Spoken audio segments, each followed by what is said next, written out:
I always thought our marriage was strong. We had been together for 15 years, we supported each other and made future plans. At least, that's what I believed, until that one day. My husband and mother-in-law asked me to sit at the dinner table for an important family talk. The way Plato, my husband, spoke made me feel nervous inside. There was something strange in his eyes. I could tell it wasn't going to be good news. "Sit down, Darina. We need to talk seriously," Plato said, pointing to the chair across from him. His mother, Evelina Konstantinovna, sat at the head of the table like she owned the place. Back straight, arms on her knees, and an arrogant look as if this was her throne. For 15 years, I had lived with the feeling that I was just a guest in my own home when she was around. "My mother and I made a decision," Plato began, not even looking at me. That was already a bad sign. He was never very brave, but at least he used to pretend to make his own choices. "A decision? What kind of decision, Plato?" I asked, trying to stay calm. But inside, I was already angry. Once again, the two of them had made plans without me. "We took a loan. 16 million rubles," he said all at once. "We bought a house in Galenzik, by the sea. Private beach, 3 bedrooms, a big terrace, a garden." He was talking fast, like he hoped I wouldn't notice how crazy it was. I didn't say anything. Not because I was shocked, but because I felt frozen. A 16 million loan, a house by the sea, and they hadn't said a word to me? "Wait a second," I finally said. "You took out a 16 million ruble loan and bought a house, without asking me?" Plato looked at his mother. Evelina nodded slightly, like she was giving him permission to go on. That was always their style. He would start talking, but she was the one pulling the strings. I'd been watching this act for 15 years and I still wasn't used to it. "Darina, you wouldn't have agreed anyway," she suddenly spoke. "You're always against anything that makes my son happy." Her voice was calm, cold, like a judge giving a sentence. "Plato and I always dreamed of a house by the sea," she said. "But you're always so practical. Sometimes in life, you need to enjoy things." She still called him Plato Shah, like he was a little boy even though he was 43. And the worst part? He liked it. I remembered how, early in our marriage, I tried to tell him his relationship with his mom was unhealthy. But he accused me of being jealous, said I didn't understand real motherly love. Eventually, I stopped trying to fight it. But this was too much. "What are the terms of this loan?" I asked, trying to stay calm. "How long? What interest rate? Whose name is it under?" Again, they exchanged a look. Evelina gave her little nod. 25 years, Plato said. 12% interest. It's under my name. I quickly did the math in my head. That meant about 180,000 rubles a month. But Plato only made around 120,000 working as a mid-level manager. His mother, retired, got about 25,000 a month. The numbers didn't make sense. Not even close. "And how exactly are you planning to pay off this loan?" I asked, already starting to understand what they were going to say next. "Because with your income, it's impossible. Even if you stop buying everything else, food, bills, you still can't make that payment." "Now we come to the main point," said Evelina Konstantinovna with a smile. She always smiled like she was doing someone a favor, but her smile never reached her eyes. "The house is for the 3 of us, Plato, you and me," she said. "We're a family after all. So the costs should be shared too." "I didn't sign anything," I said quickly. "How can the house be in my name without me even knowing?" "Plato Shah signed for you," she said, waving it off like it was nothing. "He has power of attorney. You gave it to him, remember?" Then I remembered 5 years ago, I went on a business trip to Novosibirsk for 3 months. Back then, I gave Plato the power to handle things for me, home repairs, bills, tax documents. But that permission was supposed to expire in 3 years. I guess Plato extended it, using that same power. "That's forgery," I said, feeling the anger rise. "You had no right to use that power of attorney for something like this." "That's fraud, Plato." Plato turned pale. He never liked conflict. Every time things got uncomfortable, he hid behind his mother. "Don't be so dramatic, Darina," Evelina said coldly. "The house is for all of us. It's a smart investment. In 25 years, it will be worth at least twice as much. It's our family getaway. We'll go there for holidays, for rest. When we retire, we can live there." I won't be retired in 25 years, I replied. I'm 39. In 25 years, I'll be 64, I'll still be working. Well, then you can come on weekends, she said. And we'll live there together. Darina, she added, we need your help with the payments. You have a good job and earn a high salary.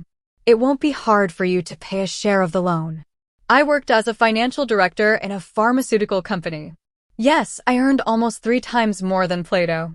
But that didn't give them the right to spend my money. Did you ask me? I asked quietly. Before making this decision? Before signing a loan in my name? And what would you have said? Evelina snapped. You just sit down, calculate everything, look at the risks, and say no. You always say no. You're too practical, Darina. You don't know how to dream. That was the same old song. I had heard it over and over for 15 years. I'm too practical, I can't dream, I don't know how to live. And yet, somehow, all their dreaming was always paid for out of my pocket. So let me get this straight, I said. You took a loan that you can't afford. You bought a house that's out of your budget. And now you expect me to pay for it for the next 25 years without even telling me? Come on, it's not that dramatic, Darina, Plato said, trying to smile. Mother and I will contribute too. You'll just pay a little more. How much more? I asked. Say the number, Plato. He looked at his mother again. She pressed her lips tightly, annoyed. Well, he said slowly, if we count both our incomes, we can give about 50,000 rubles a month for the loan. Together. 50 out of 180? I said slowly. So, you'll pay less than a third, and I'm supposed to pay the remaining 130,000 every month. For 25 years.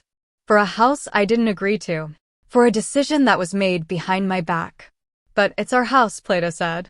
We'll all use it. We'll all enjoy it. I have a choice if this house is going to be shared or not, I said. I can give up my part. I didn't sign any of the documents, Plato. Did you fake my signature or use that power of attorney for something it wasn't meant for? That's not legal, I can fight this. Evelina Konstantinovna's face changed. Her fake friendly smile disappeared and turned cold. You will not do that, she said sharply. You won't dare leave my son with a loan he can't pay. And you thought it was okay to trap me in a 25-year loan without my permission? I snapped. Where's the logic in that, Evelina? What makes you think you can control my money, my life? I never agreed to this. You agreed the day you married my son, she cut in. You promised to be with him in good and bad, rich or poor. It's your duty as a wife. Support him, share his dreams. I sighed deeply. There was no point arguing with Evelina. She lived in her own world where her son was the center of everything, and everyone else existed just to serve him and her, of course. We need your help, Darina, Plato added quickly, realizing the conversation was going nowhere. We can't pay the loan on our own. The bank will start taking money next month. What if I say no? I asked directly. What happens then? They looked at each other again. Evelina gave her usual small nod. Then we'll have to sell the apartment, Plato said quietly. And your car too, most likely. We don't have any other assets. I froze. That apartment, the one we lived in, came from my grandmother. A 3-room flat in the city center, in a beautiful old building with high ceilings and big windows. My grandmother left it to me before she passed away. I was her only granddaughter. She raised me after my parents died in a car accident. That apartment wasn't just a home. It was a memory, a part of my family. And now they wanted to sell it for their dream? That apartment is mine, I said firmly. You can't sell it without my permission. Technically, your husband can, Evelina said with a smug smile. He still has your power of attorney. If you don't help with the loan, the bank can take all your property, including the apartment. I looked at Plato. He didn't meet my eyes. He just stared at the tablecloth. Would you really do that? I asked him. Would you sell my grandmother's apartment to buy your mother a beach house? It's not just for her, he said weakly. It's for all of us.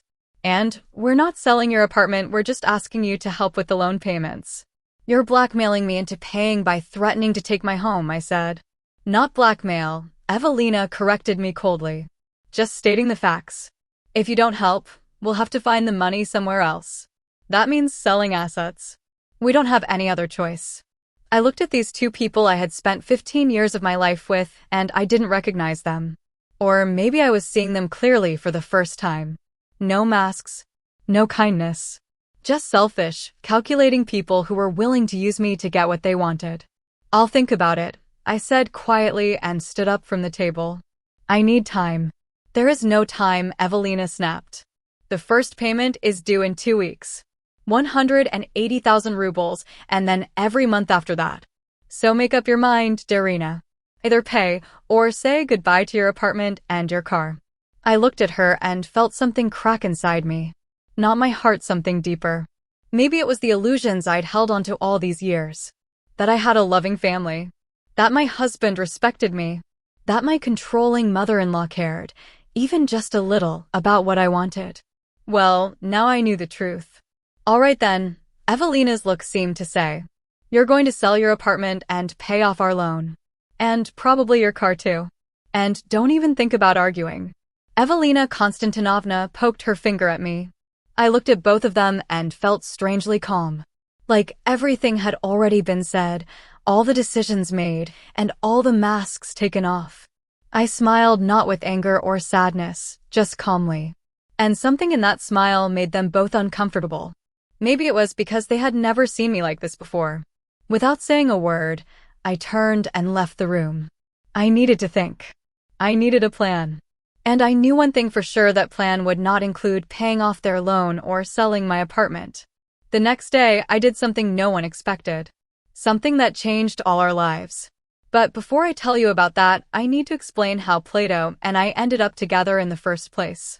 15 years ago, I was a completely different person, young, naive, fresh out of university with a degree in economics and honors. I had just started working at a small company as a financial analyst. I had big dreams, high hopes, and people believed I had a bright future.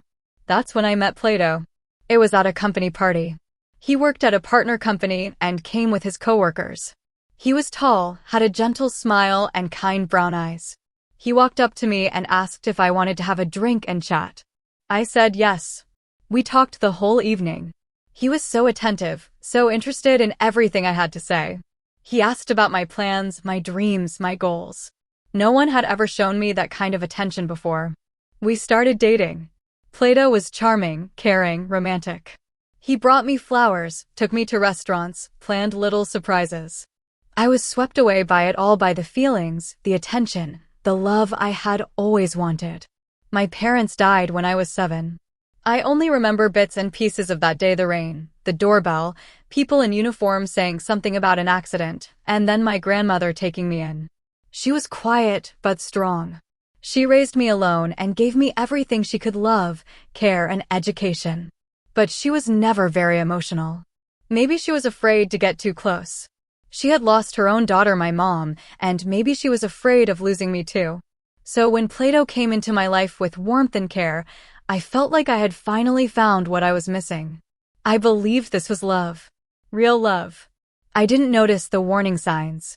Like how Plato always talked to his mother before making any decision. How his plans always changed after a phone call with her. How often he said, "Mom thinks this," or "Mom says that." I met Evelina Konstantinovna about 3 months after we started dating. Plato took me to their apartment to introduce me. She was polite, smiled, and asked me about work and my future. But I could see it in her eyes, she was judging me. It felt like she was examining me like a product on a shelf, trying to decide if I was good enough for her son. I didn't think much of it at the time. I thought it was normal for a mother to care about her son. I didn't realize that for her, the best meant what works for her. Our relationship moved fast. 6 months later, Plato proposed. A romantic dinner, a diamond ring, promises of forever. I said yes right away. I believed I had found my happiness, my home, my family. The wedding was simple. I wanted to invite only close people, and there weren't many. My grandmother, a few friends from university, and some coworkers. Plato didn't have many guests either. His father had died a few years before, and he didn't have many other relatives, just his mother, her sister, and a couple of childhood friends. We signed the marriage papers at the registry office and celebrated at a small restaurant. No big party, no fancy dress, no limo. Evelina wasn't happy. She had wanted a grand wedding for her son, white dress, Fancy car, traditions, games. But I insisted on doing it my way. That was probably the first and last time I stood my ground and won. The first few years of marriage were happy, or at least, they felt happy to me. We lived in the apartment that my grandmother had given me. By that time, she had already signed it over to me and moved into a small house in the countryside. The busy city life isn't for me anymore, she said. You young people need space to build your own life. I kept working and growing in my career. Plato worked too, but he didn't seem very motivated. He wasn't interested in promotions or new challenges. He just wanted a stable job with a fixed salary and no stress. Why try harder if we already have enough? He would say when I suggested he look for a better job. We have a roof over our heads, food on the table, and sometimes we can even treat ourselves. What more do you want? His mother, Evelina Konstantinovna, started visiting us more and more. First it was once a week, then twice, and soon almost every day. She would bring food and say, I made this just for my Plato Shah. He loves my cutlets. She would fill our fridge with her dishes and say, Darina, he doesn't really like your food. He just stays quiet because he doesn't want to hurt your feelings. She cleaned the apartment, moved things around, changed the curtains and tablecloths all to her taste, never asking me. You're always at work, she said. Someone has to make the place cozy for Plato Shah. She started making decisions for us. You're not going anywhere this weekend, she'd say. It's Aunt Vera's birthday, we need to visit. Or, don't even think about taking a vacation in July. We're going to the spa, I already bought the tickets. I tried to talk to Plato about it. I told him his mother was interfering too much and not letting us live our own lives. But he didn't understand. Mom just cares about us, he said. She loves me. She loves us. She even loves you. No, I said. She doesn't love us. She loves control. Her care is really about power. Plato got upset. He said I didn't understand because I never had a real family. You don't know what real love feels like. Real family connection, he told me. That really hurt. It was true that I grew up without parents. My grandmother raised me with love, but she wasn't very emotional. But that didn't mean I didn't understand love or that I couldn't tell the difference between care and control. After that, I stopped bringing it up. I told myself this was the price I had to pay for having a family, for being with someone I thought loved me. We often spent weekends at Evelina's small 2-room apartment. It was old and needed repairs, but she refused to fix anything. Everything here is just how your father liked it, she'd say. I won't change it. That would be like erasing his memory. Still, she always complained about how small the place was, how loud the neighbors were. If only I had the chance, I'd move somewhere quiet, maybe near the sea, she'd sigh. I offered to help her to renovate the place, or even help her buy a new apartment in a better area. We could pay part of it, and she could sell her old place to cover the rest. But she refused. No, I won't take help from you, she said proudly. My son should do that for me when he's able to. He should take care of me, just like I took care of him. I didn't understand why she said no. Until I realized it wasn't about comfort or better living. It was about control. She chose to stay in that old apartment so she could keep saying, look how I suffer, because you, Plato Shah, can't give your mother a proper home. It worked. It made Plato feel guilty. Like a failure. Like he had to prove himself. Like he had to earn back her love. As the years passed, I kept growing at work, got promotions, better pay. But Plato stayed in the same job, earning the same salary. The difference in how much we earned became more obvious with time. I never blamed Plato for this. I never counted who earned more or who paid what. For me, we were a team. We shared everything, our money and our expenses. But his mother, Evelina Konstantinovna, saw the difference and used it to make her son feel worse. You should earn more than your wife, she told him. A man should be the one who provides. But you let Darina support you. That wasn't true. I wasn't supporting Plato. He had a job and brought home money. It was just that I earned more because of my job, my skills, and how hard I worked. But Evelina always twisted things to make herself look right. You need to do something, she kept telling him. Prove you're a real man. Prove you can take care of your family and your mother. Plato started trying. He took extra work, tried side jobs, and even put money into risky businesses that promised fast money. Most of them didn't work. Some lost us money. Once, he put almost all of our savings into a friend's startup. It failed within 6 months. The money was gone. We lost about 2 million rubles. I was upset and disappointed, but I didn't yell. I knew Plato already felt bad. He felt guilty and like a failure. We started saving again. I worked more, took extra jobs, gave advice to other companies. We had no children in our 15 years of marriage. It wasn't because we didn't want them. At first, we waited a few years because we wanted to be stable. Then we tried, but it didn't happen. We went to doctors, did tests, everything showed we were both healthy. But still, no pregnancy. The doctors said maybe it was stress or something mental, and told us to relax and stop thinking about it. That's easy to say, but hard to do. Evelina didn't help. She kept reminding me I was keeping her from having grandchildren. She said my time was running out. She said I should give her a grandson. Over time, talking about kids became painful. We stopped talking about it, stopped hoping. Instead, we focused on work, saving money, going on vacations, trying to enjoy what we had, not what we didn't. And so, 15 years passed. 15 years where I slowly lost myself, my dreams, my goals. 15 years where I became just a shadow, a worker, a source of money. In our family, Evelina Konstantinovna was the real head of the house. And now this loan. 16 million rubles.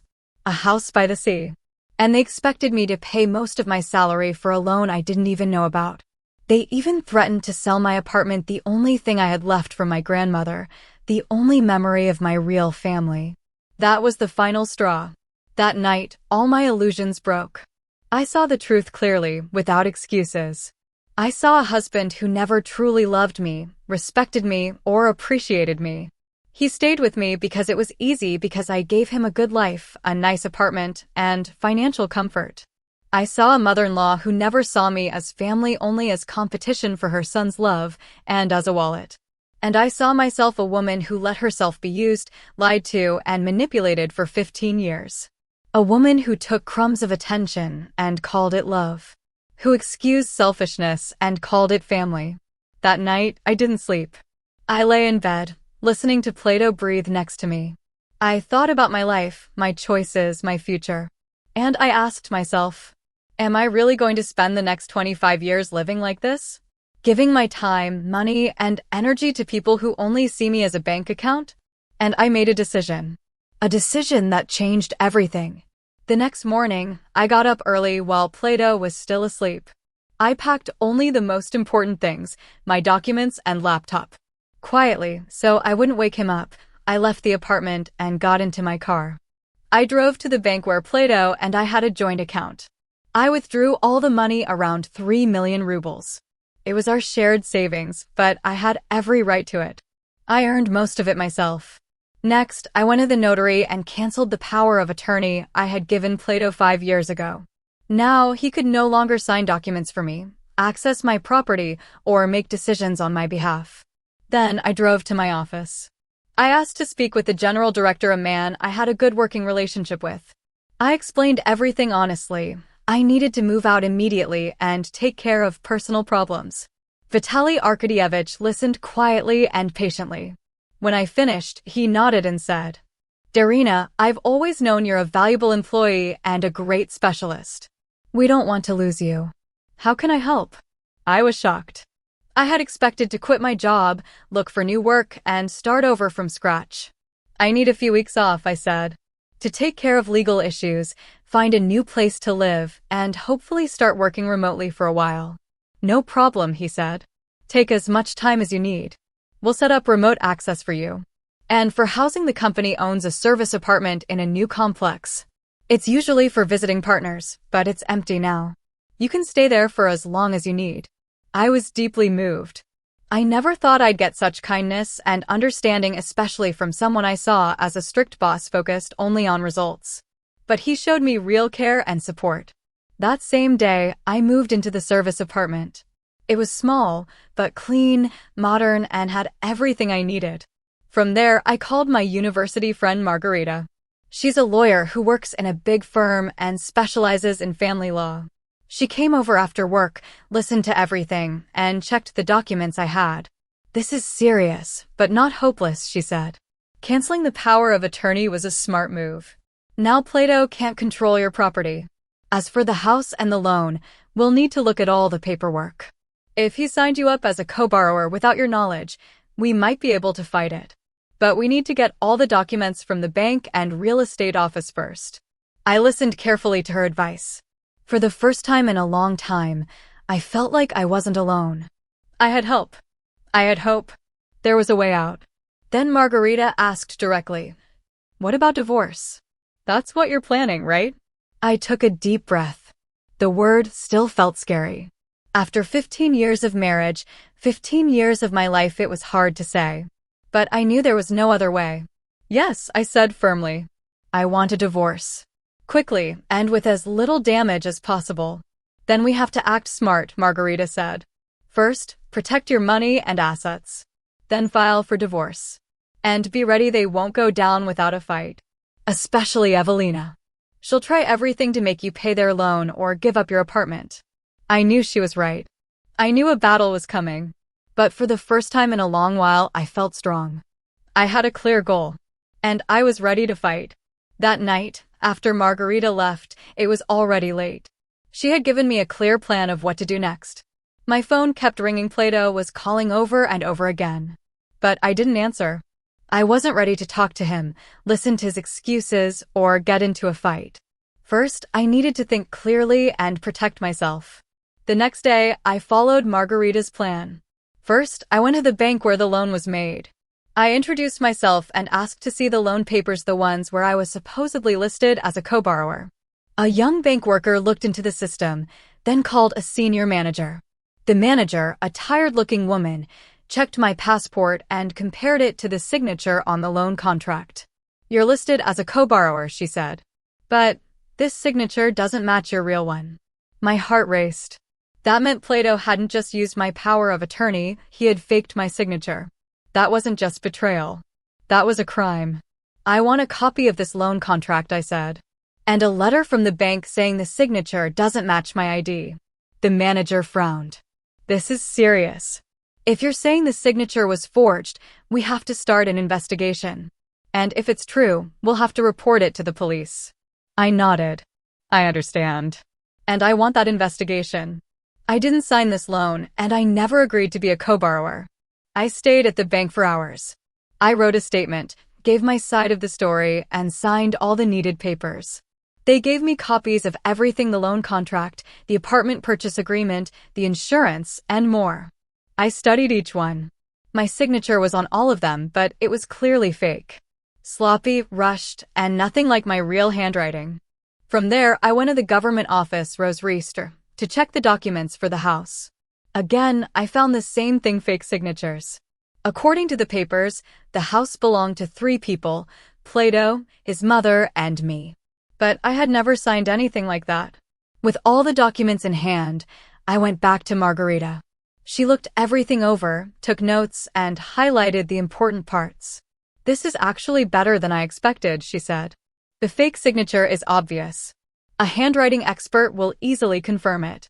We can fight to remove your name from both the loan and the property. But it might take time. And Plato could face criminal charges for forging your signature." I paused. I didn't want Plato to go to jail. Despite everything: the lies, the manipulation, the pain, I didn't want to ruin his life. "Is there another way?" I asked. "Something that protects me without getting the police involved?" Margarita nodded slowly. "Maybe. If Plato agrees to fix everything to take your name off the loan and property, and if the bank allows it, then we don't have to go to court or press charges." That made sense. I didn't want revenge. I didn't want to punish him. I just wanted freedom. I wanted to protect what was mine and start over. "Okay," I said. "Let's try that. But first, I want to talk to Plato." "Alone. Without his mother." Margarita nodded. "Good. Just be careful. Don't tell him you have proof of the forgery. Don't threaten him with jail. Just explain your side. Make it clear you're not going to pay off that loan and you won't give up your apartment. Offer him a peaceful solution. I agreed. I called Plato from a new number and set up a meeting at a quiet little cafe we used to love during the early days of our marriage. A cozy place in the city with good coffee and soft music. I bought a new phone just for this situation. I had turned off my old number. I was tired of the endless calls and messages from Plato and his mother, Evelina Konstantinovna. Plato answered my call after just one ring, like he had been waiting for it. "Darina," he said, sounding nervous. "Where are you? What's going on? Mom and I are so worried." "I'm fine," I said calmly. "We need to talk, Plato. Just you and me. Without your mother." Of course, he agreed right away, which surprised me. Normally, he never made a decision without checking with his mother first. "Where and when?" he asked. "I'll come wherever you say." We agreed to meet in an hour at a small cafe we used to visit in the early days of our marriage. It was quiet, cozy, and had good coffee. I got there early, picked a corner table, and ordered a coffee. I sat there watching the door, waiting for him. It felt strange to think of him as my husband now. In my heart, he wasn't anymore. He was just a stranger I shared legal ties with. Plato showed up right on time, like always. That was one of the few good habits he had. He looked exhausted. There were dark circles under his eyes, and his hair was messy, like he'd been nervously running his hands through it. He sat down across from me and stared at my face. "Darina," he said quickly, "what's happening? Why did you leave? Why didn't you answer my calls?" "Mom and I were so worried." "Worried," I repeated with a cold smile. "Worried I wouldn't pay the loan? Worried you'd have to sell the new house? Or that I wouldn't sell my apartment to help cover it?" He turned pale. "No, what are you saying? We were really worried about you. We thought something bad happened." "Something did happen," I said calmly. "I found out that my own husband took a 16 million ruble loan and bought a house and added me as co-borrower and co-owner. All without telling me.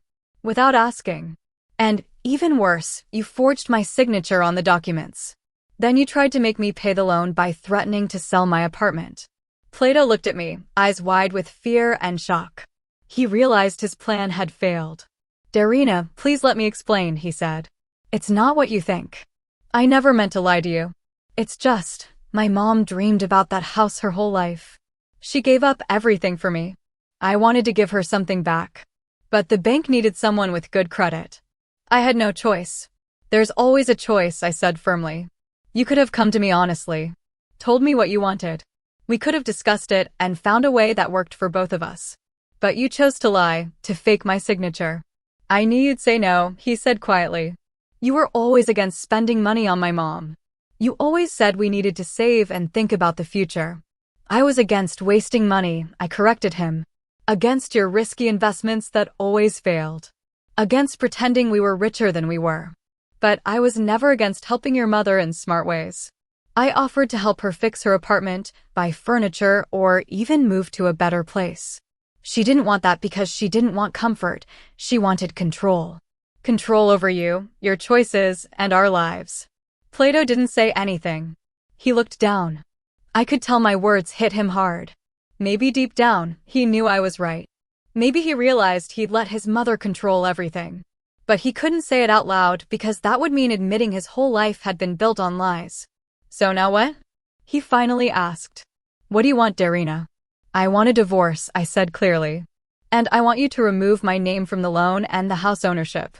"I won't pay for your dreams, Plato, not with my money, not with my apartment, and not with my freedom." He looked at me completely panicked. "But how? The bank won't just remove a co-borrower like that. They'll ask for new guarantors. And I don't have anyone who can do that," Plato said. "That's your problem," I said firmly. "You caused this situation. Now you fix it." "There's another way," I continued. "I can go to the police and report the forgery. I can take this to court and remove myself from the loan that way. But then you could face criminal charges." "I don't want that, Plato. Even after everything, I don't want you in jail." "You wouldn't really do that," he said, but I could hear doubt in his voice. 15 years ago, I wouldn't have, I replied. Back then, I believed you loved and respected me. I thought our marriage was built on trust and support. But now I see that was never true. I was just a useful part of your life, someone who made things easier for you and your mother. But that's over. I won't let you use me anymore. I won't let you lie, trick, or control me. I've changed, Plato. And now I'll do whatever I must to protect myself, my home, my future, and my life. He looked at me like he was seeing me for the first time. Maybe he really was. For the first time in 15 years, I wasn't scared. I didn't worry about his feelings. I wasn't trying to keep the peace. I was finally standing up for myself. What should I do? He asked, looking lost without his mother there to tell him what to say or do. Go to the bank, I said. Explain the situation. Tell them I refuse to stay on the loan. Say there's a risk I'll take this to court.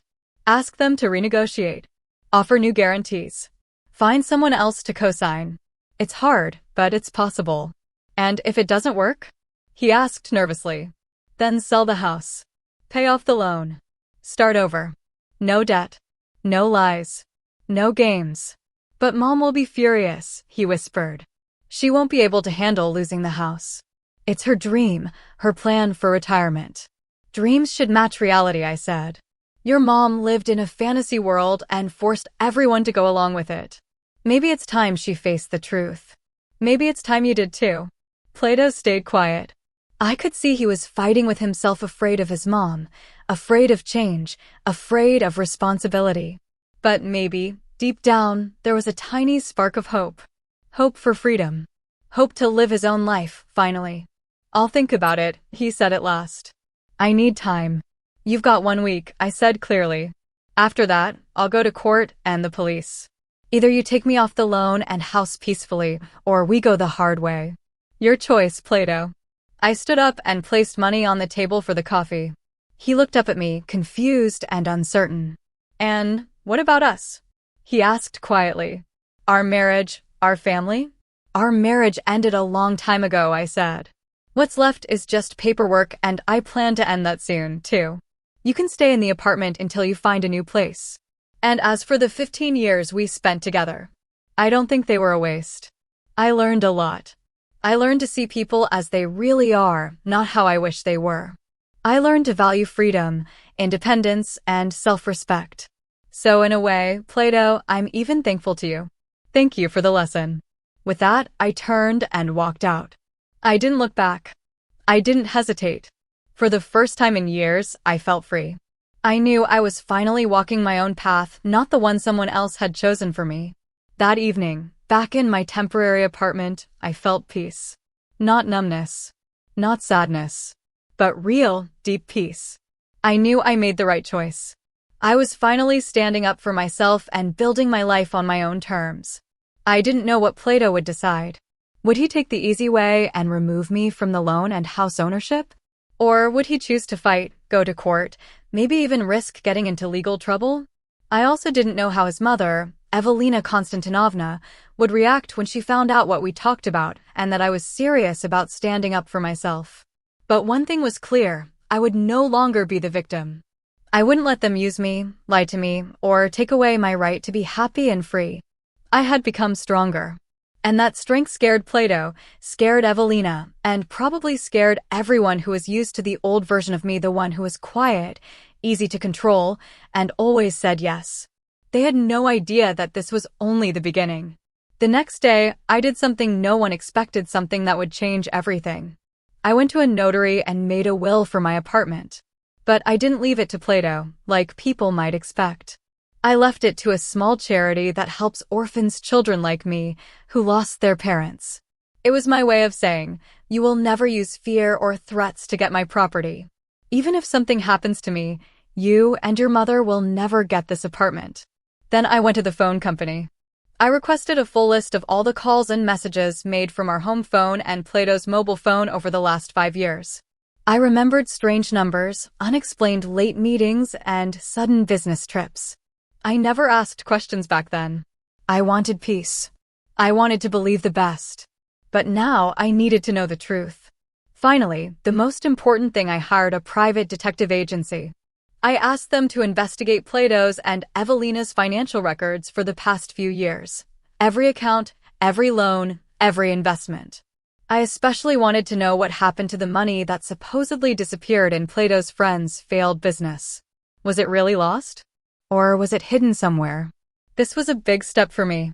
In the past, I would have trusted Plato completely. I would have believed his words, felt sorry for him, and tried to help. But now, after everything he did, I started to question everything, even our whole life together. 2 days after our talk at the cafe, Evelina showed up at my service apartment. I don't know how she found the address. Maybe Plato followed me, or maybe she used her contacts. She always had connections, as she liked to call them. The concierge called me. Evelina Konstantinovna Severova is here. Let her in, I said after thinking for a moment. I wasn't sure I was ready to face her, the pressure, the guilt trips, the emotional games she was so good at. But I realized this conversation had to happen, and I'd rather it be in my place where I felt safe and could end at any time. A few minutes later, the doorbell rang. I opened it. Evelina stood there, perfectly dressed, like always, a sharp suit, neat hair, light makeup. But her eyes told a different story. They were cold, angry, full of judgment. May I come in? She asked politely, though I could tell it was fake. Or do you want to talk like strangers at the doorway? I didn't answer. I just stepped aside and let her in. She walked in, looking around the apartment with curious, judging eyes. I could almost feel her thinking of things to criticize. Not bad. You've made yourself comfortable, she said at last. I guess it's a company apartment? Your boss always liked you. I didn't answer her jab. Instead, I asked calmly, why are you here, Evelina Konstantinovna? She gave me a fake surprised look. Isn't it obvious? I'm here to talk about what you've done. You left my son, refused to help with the loan, and even threatened him with court and the police. How could you, Darina? After all we've done for you. I had to stop myself from laughing. And what exactly did you do for me, Evelina Konstantinovna? Please remind me. We accepted you into our family, she said dramatically. Plato married you when you were nobody, just a plain accountant with no parents, no connections, no future. He gave you his name, his love, his protection. We let you be part of our family. Her version of reality took my breath away. Did she really believe that? Or was it just another way to twist things? I stayed calm.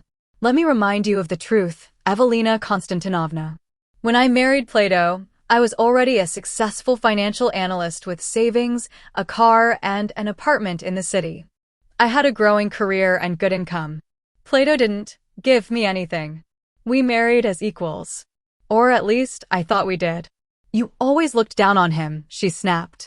Always thought you were better. Always reminded him that you earned more. I never blamed him for how much he earned, I replied. But you did. You made him feel small. You pushed him into bad financial choices, all to meet your own expectations. Her fake smile disappeared. Her face twisted with anger. How dare you talk to me like that? She whispered. You've always been selfish. Always chasing your career. Never really cared about Plato. You never put him first. And did you? I asked, looking right into her eyes. Wasn't it you who pushed him to buy that seaside house you always wanted? You made him take out a loan he couldn't afford. You even used my power of attorney without asking me. You forged my signature. You dragged me into this mess without my permission. That house was for all of us, she insisted. For the family. You could have used it too for holidays, the sea, the sun. A family villa that I was supposed to pay for alone, I said. Because neither you nor Plato have the money. So it's a shared benefit, but only my burden? That's your idea of family? Her tones suddenly softened. Her eyes looked sad. Darina, sweetheart, I know you're upset. I understand you're hurt that this was done without your say. But that house could be a fresh start. A place where we could come together again. Maybe even a place for you and Plato to finally have a child. That was low. She used our biggest pain, our childlessness, to try and manipulate me. I felt a wave of anger but held it in. I didn't want her to see how much her words stung. I'm not coming back, Evelina Konstantinovna, I said firmly. Not to Plato. Not to your plans or dreams. I've filed for divorce. And I want to be removed from the loan and property documents. If it's not done in a week, I'll go to court and the police. I have proof that my signature was forged and my rights were abused. You wouldn't dare, she whispered, turning pale. You wouldn't send me to prison. You're not that cruel. I'm not cruel, I said. But I won't let myself be used anymore. You can agree to end this peacefully or fight me and face the consequences. Your choice. She looked at me with pure hatred, then suddenly smiled. That smile scared me more than her anger ever had. Do you think you've won? She asked. Do you really think you can just walk away and leave my son with debt, a broken heart, and ruined dreams? You're wrong, Darina. You don't know what I'm capable of when someone threatens my family. She stood tall, like she was trying to look more powerful. You'll regret this. You'll regret every word you said today. I'll make sure you see what a big mistake you made. Then she turned and walked toward the door. Don't think your apartment is safe, she added before leaving. We'll find a way to get what we want, even if we have to use methods you don't even know about. She slammed the door loudly. I stood there, feeling a strange mix of fear, anger, and oddly relief. The masks were off. No more fake kindness, no more pretending we were a loving family. Now, it was just a clear fight for control. I didn't know exactly what Evelina was planning, or what tricks she might use to get into my apartment or steal my money, but for the first time, I was ready to fight back. I was ready to stand up for myself, my future, and my right to live freely. That same day, I called my friend Margarita. I told her everything about Evelina's visit and her threats. We need to be careful, Margarita said. This woman is not thinking straight. Who knows what she might do? She helped me make a plan. First, we installed hidden cameras in the apartment, just in the common areas like the kitchen, hallway, and living room. I was still the legal owner, so I had every right to protect the place. I didn't install any in private areas like the bedroom or bathroom. I didn't want to violate Plato's privacy. I just needed to know what was happening in my home and with my things. Next, I changed all my passwords for my bank accounts, email, and social media. I also blocked Plato's access to our shared accounts and left him with just his own, where his salary went. Then I told the bank to watch out for any strange attempts to access my accounts. Finally, I went to a lawyer to prepare a case to remove my name from the home loan and from the house ownership. We gathered all the proof of the forged signatures and the abuse of the power of attorney. We even wrote a statement to the police about possible fraud, but we didn't send it yet. I wanted to give Plato and Evelina one last chance to fix things peacefully. 3 days later, I got the first report from the private detective agency. What I read shocked me. It turned out that Plato and Evelina had been running a secret financial system for years. They had hidden bank accounts, even in foreign countries. These accounts were getting money from many places, including the failed investments Plato always complained about.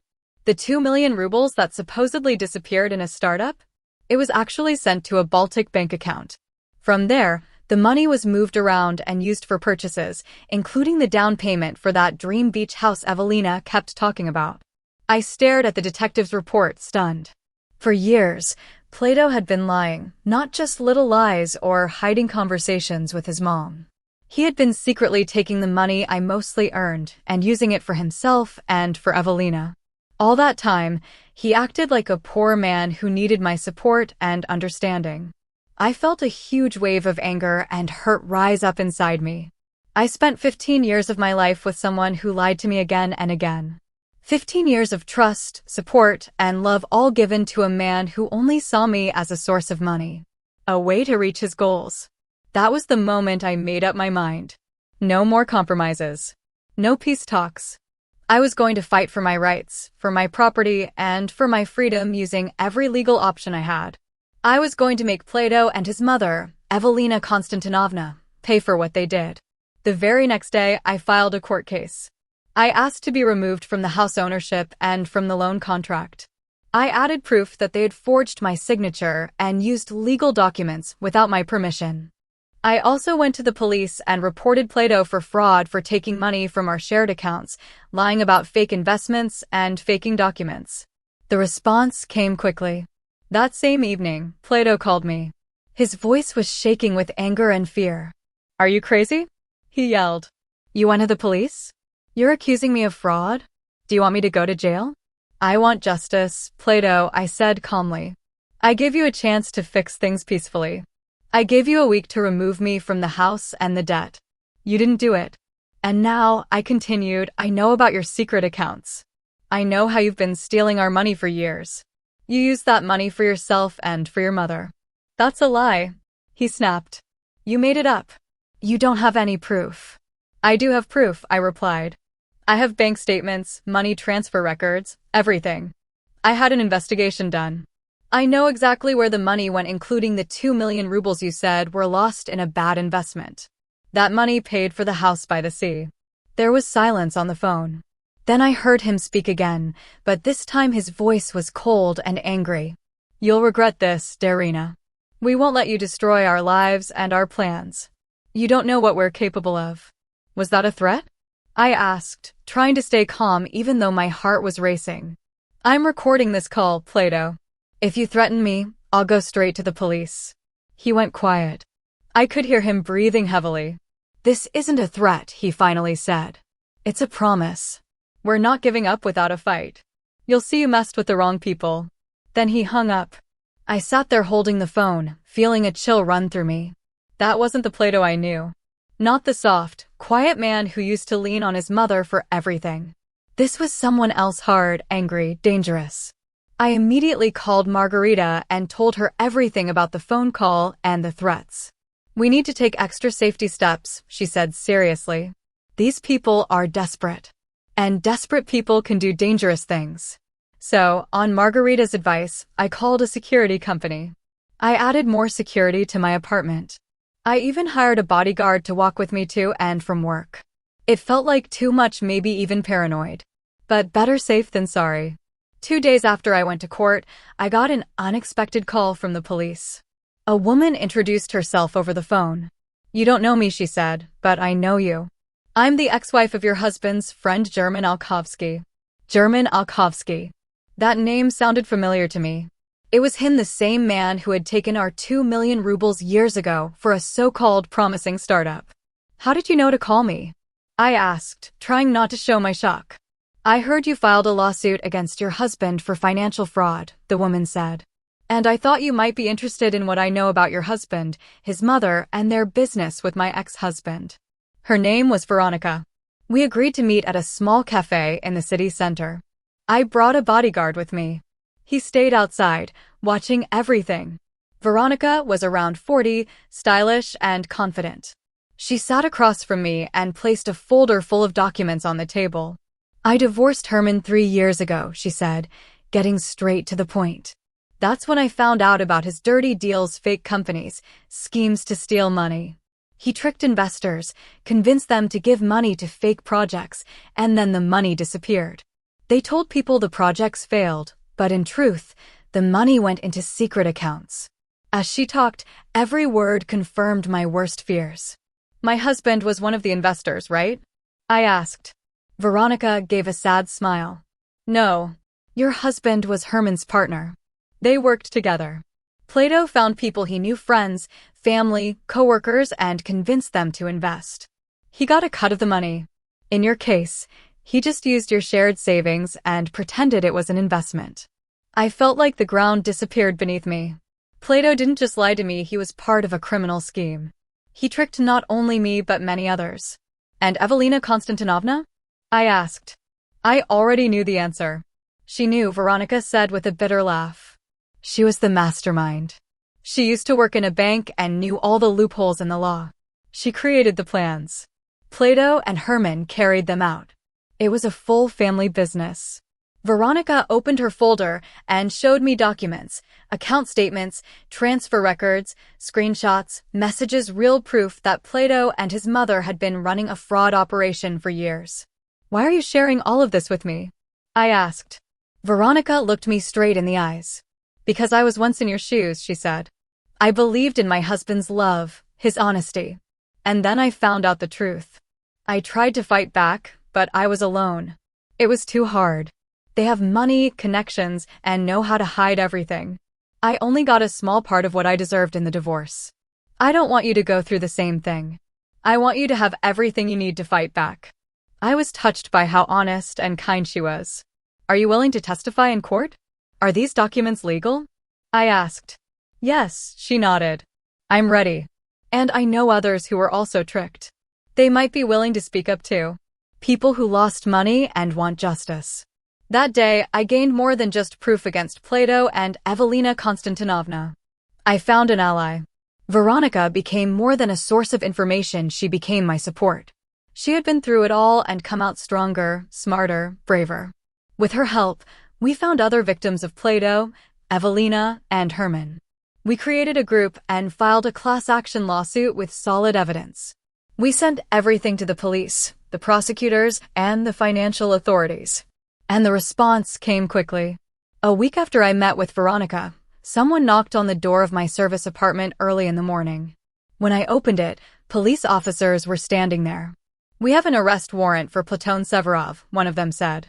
"He is being charged with large-scale fraud and creating a criminal group for financial scams. We believe your husband might be here." "We haven't lived together for several weeks," I told them. "He's staying in our apartment actually. It's my apartment, and I just let him stay there for a while." The officers left. 2 hours later, Margarita called me. "Plato has been arrested," she said. "They took him from the apartment." Evelina Konstantinovna was there too. They arrested her as well. The charges are serious. They could both go to prison. I didn't know how to feel. On one hand, I felt relieved. Justice was finally being served. But on the other hand, I felt a deep sadness. I had lived with this man for 15 years, and now I knew he was a criminal. For a moment, I wondered if I had gone too far. Was I too harsh? Was this too much? But then I remembered everything, the lies, the scams, how he tried to make me take a 16 million ruble loan without telling me, how he forged my signature, how he and his mother threatened to take away my apartment. That doubt inside me disappeared. I knew I had done the right thing. I protected myself, my home, and helped others who had also been hurt by their scams. Later that same day, I got a call from someone I didn't know. "I'm Plato's lawyer," the man said. "He wants to talk to you. He's in pretrial detention but has the right to make a phone call. Will you speak with him?" I didn't know if I was ready to hear excuses, begging, or lies. But then I decided, no matter what, I should hear what he has to say. "Okay," I said. "I'll talk to him." 30 minutes later, the phone rang. It was Plato. His voice sounded tired and weak. "Thank you for agreeing to talk," he said. "I'm listening," I replied calmly. "I know you're angry," he said. "And you have every right to be. I lied to you. I hid the truth. I used our money without telling you. That was wrong, unforgivable. I didn't say anything. I just waited." He wasn't blaming me. He wasn't making excuses. That surprised me. "I want you to know that I'm truly sorry," he said. "I regret everything. I caused you pain. You deserved a better husband and a better life." "But why, Plato?" I asked, my voice shaking. "Why did you do it? Was money really that important?" He let out a deep sigh. "It wasn't just about money, Darina. It was about my mother. Her pressure. Her expectations. I spent my whole life trying to prove I was good enough. That I could provide for her. Make her proud. And somewhere along the way, I lost myself. I started doing things I knew were wrong. But I couldn't stop. You could have talked to me," I said quietly. "You could have trusted me. We could have found a way together. But you chose to lie. To betray me." His voice trembled. "I know. And I'll regret it for the rest of my life. I didn't appreciate you. I didn't trust you. I wasn't honest. I've lost your love, your respect, and your trust.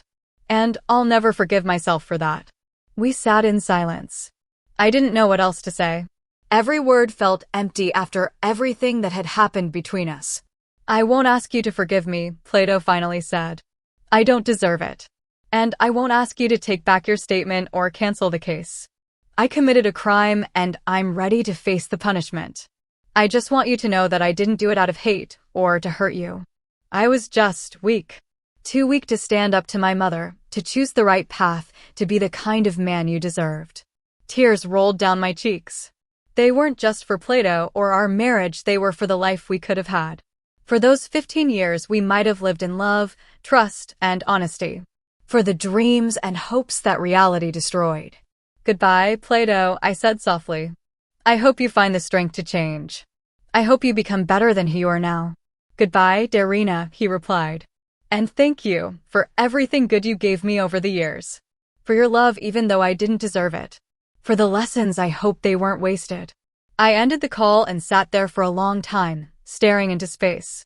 The conversation wasn't what I had expected. No blaming, no begging, no tricks. Just true regret. He admitted everything and took responsibility. Maybe his arrest and the fear of real punishment finally made him see things clearly. Maybe he was being honest for the first time in years. I didn't know for sure, but it didn't matter anymore. Our marriage was over. Our lives had gone in different directions. Now we each had to move forward on our own. The next few months were filled with court hearings, lawyer meetings, and presenting evidence. It turned out Plato's and Evelina's fraud was much bigger than I thought. New victims appeared. More fake deals. More money stolen. What started as me protecting my own home became a large financial crime investigation. The court recognized me as a victim. All my claims were accepted. I was removed from the home loan and the list of house owners. The court confirmed my signature had been forged and the power of attorney was fake. The court also ordered Plato to return all the money he had secretly taken from our shared accounts during our marriage. It was a huge amount, almost 8 million rubles. Our divorce was finalized quickly. No fights about money or property. Plato didn't ask for anything. He admitted everything was either mine or paid for mostly by me. He even gave up his right to live in my apartment. After his release, he rented a small place on the edge of the city. Evelina Konstantinovna, however, wasn't so calm. She kept denying everything. She blamed everyone, even her own son. But the proof was too strong. She was sentenced to several years in prison. Plato got 4 years, but only on probation. He cooperated with the police, confessed fully, and showed real regret. That helped him avoid real jail time. But his career was ruined. No one wanted to work with someone convicted of fraud and organizing a criminal scheme. Plato's partner in crime, German Alkovsky, wasn't so lucky. He got 8 years in a strict prison. He already had a past record for similar crimes, which made his punishment worse. Once all the trials were over, all the decisions made, and the property issues settled, I finally felt free. Like a heavy burden had been lifted from my shoulders. I was free from lies, from manipulation, from a toxic relationship that had hurt me for 15 years. I returned to my apartment. I renovated it completely. I got rid of everything that reminded me of Plato or his mother. I created a new space, my own space, a home that reflected my taste, my style, my life. And then, something unexpected happened at work. Vitaly Arkadyevich, the CEO of our company, offered me a new position. "You've shown that you're strong and determined," Vitaly Arkadyevich said. "You know how to stand up for yourself and fight for justice. These are the qualities we need in the Deputy General Director of Finance. I'm retiring in a year, and I want you to be ready to take my place." I was shocked. This was a huge step in my career, something I had always dreamed about but never thought possible when I was still with Plato, letting him and his mother control my life and choices. "Thank you for trusting me," I said, with tears in my eyes. "I won't let you down." He smiled. "I know you won't. I've always seen your potential, Darina. I always knew you could do more than you believed. I'm glad you see that now too." Life started to get better. I focused on work and new responsibilities. I took on new projects, made new friends, started doing sports, joined language classes, and even began to travel. I finally did all the things I had always wanted, but gave up for the sake of my family, a family that never really existed the way I thought it did. 6 months after all the court cases were finished, I got an unexpected letter from Plato. He wrote that he now worked at a small company, in a simple job with a small salary. He had started seeing a therapist to understand why he was so dependent on his mother, and why he always lied and manipulated people. He said he was trying to become a better person, more honest, stronger. "I'm not asking you to come back," he wrote. "I'm not asking for forgiveness or a second chance. I know I don't deserve it. I just wanted you to know that your strength and courage to fight for yourself didn't just change your life, it changed mine too. You helped me see who I really am. And now I want to be better." I didn't reply. I wasn't ready to talk to him again or let him back into my life, not even just through letters. There was still too much pain, too much betrayal. The wounds hadn't healed, and the memories were still too fresh. But deep down, I felt a little glad that he was trying to change. At least he didn't give up. He didn't fall apart. He found the strength to admit his mistakes and begin fixing them. As for Evelina Konstantinovna, I rarely thought about her. This woman tried to control my life for 15 years, my choices, my marriage, and saw me only as a source of money for herself and her son. She didn't care who she hurt to get what she wanted. Sometimes I wondered how she was dealing with prison life so far from her dreams of living by the sea and enjoying retirement at someone else's expense. But those thoughts never stayed long. I had my own life now, my own dreams and plans, and she had no place in them. A full year passed since everything ended. I was used to my new role and getting ready to take over as CEO when Vitaly Arkadyevich retired. Under our leadership, the company was growing, opening new branches, and entering international markets. I bought a small house outside the city, not by the sea, but by a quiet river, surrounded by trees. It was a peaceful place where I could escape the noise of the city, the pressure of work, and just breathe. And it was there, in that house, where I finally found peace.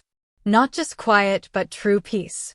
Confidence in myself, in my future, in the life I had built on my own.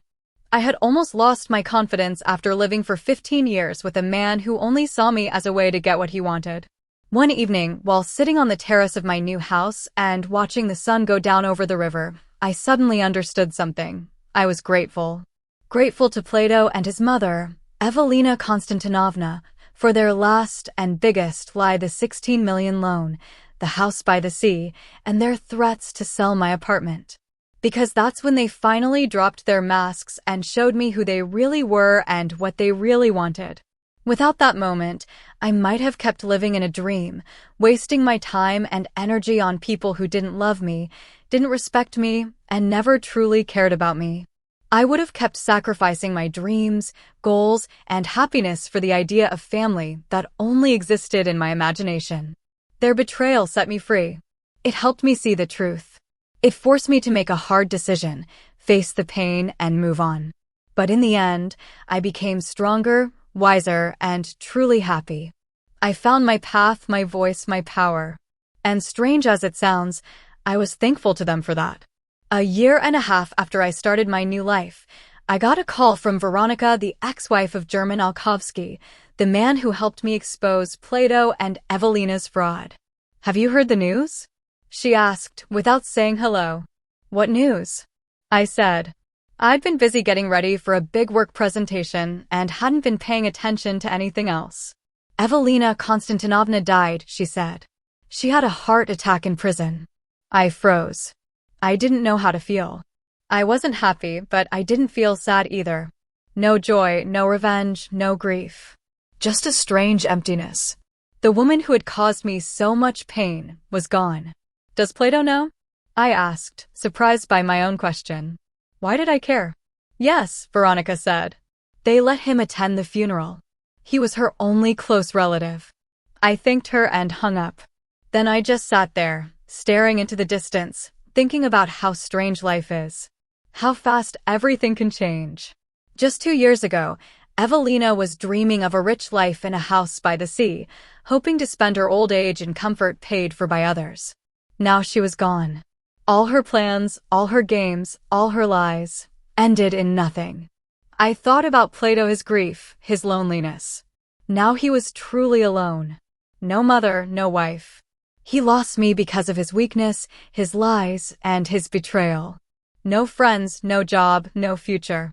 And for the first time in a long while, I didn't feel angry at him. Not disappointed. Just sorry. Sorry for a man who never found himself, who never made his own choices. He lived his whole life doing what others wanted, being used for their dreams. A week later, I got another letter from him. "Mom died," he wrote.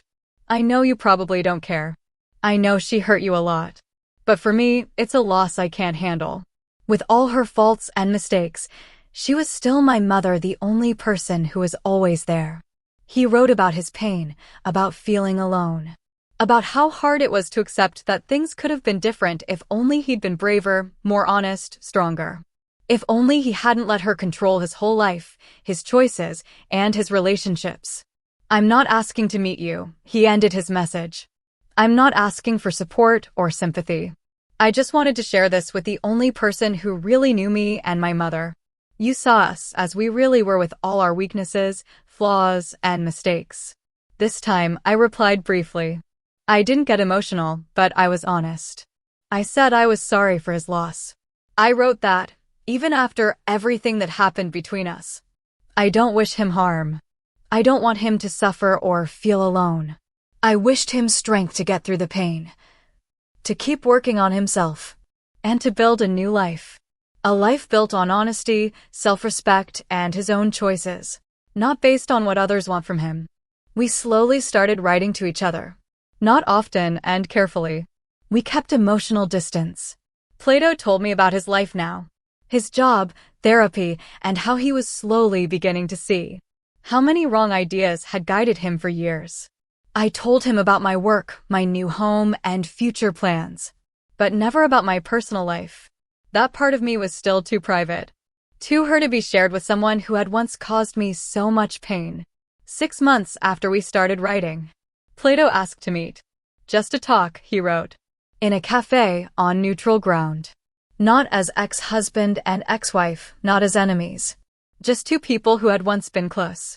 And been through a lot together. I thought about it for a long time. Was I ready to see him? Would it take me backward, back into a past I had tried so hard to leave behind?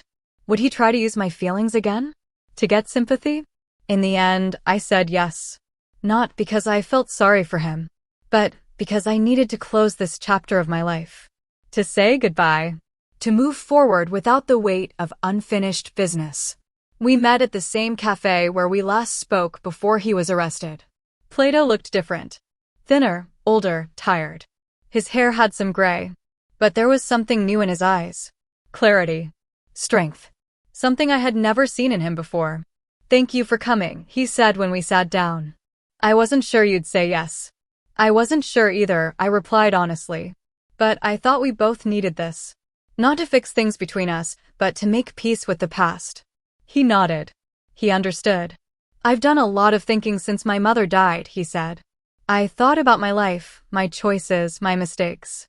How I let her control me. How I betrayed you, betrayed myself, and everything I once believed in. Just to get her approval and love.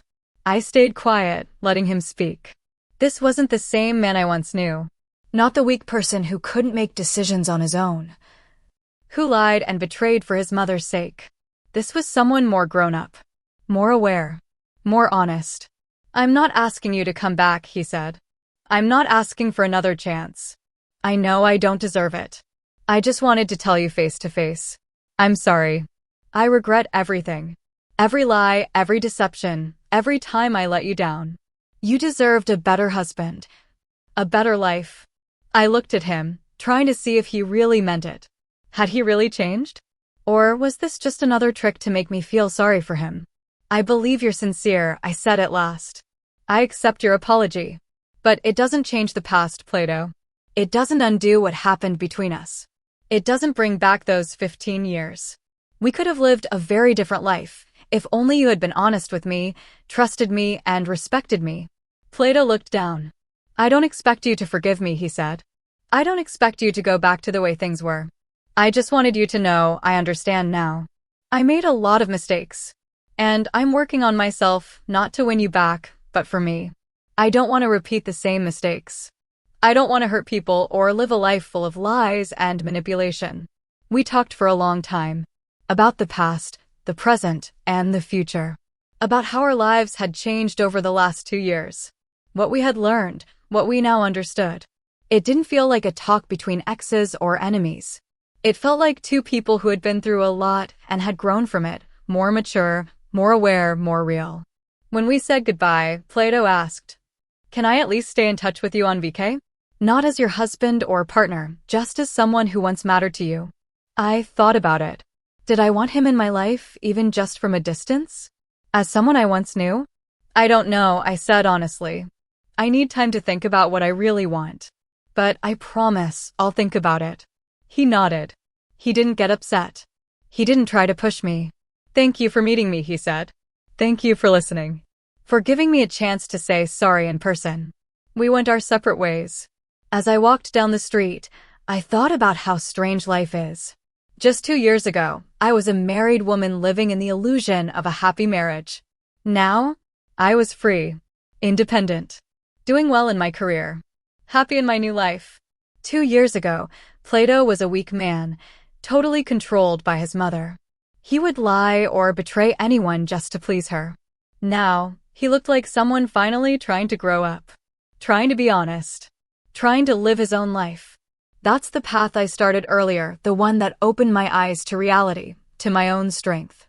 2 years ago, Evelina Konstantinovna, his mother, was controlling and manipulative. She tried to control both Plato's life and mine. She dreamed of a fancy retirement in a beach house, all paid for by us. Now she was gone. All her plans, dreams, and games led only to disaster. Life is strange. Sometimes, we have to lose everything to truly see what matters. Sometimes, pain and betrayal show us how strong we are. And sometimes, we must let go of the past to make space for a better future. I didn't know if I wanted to stay in touch with Plato. Did I want him in my new life? Did I want to give him another chance as a friend, even? I didn't have the answer. It would take time. Time to reflect. Time to be honest with myself. But I knew one thing for sure. I was grateful. Grateful for all the pain, all the hard lessons. Grateful for the strength I found.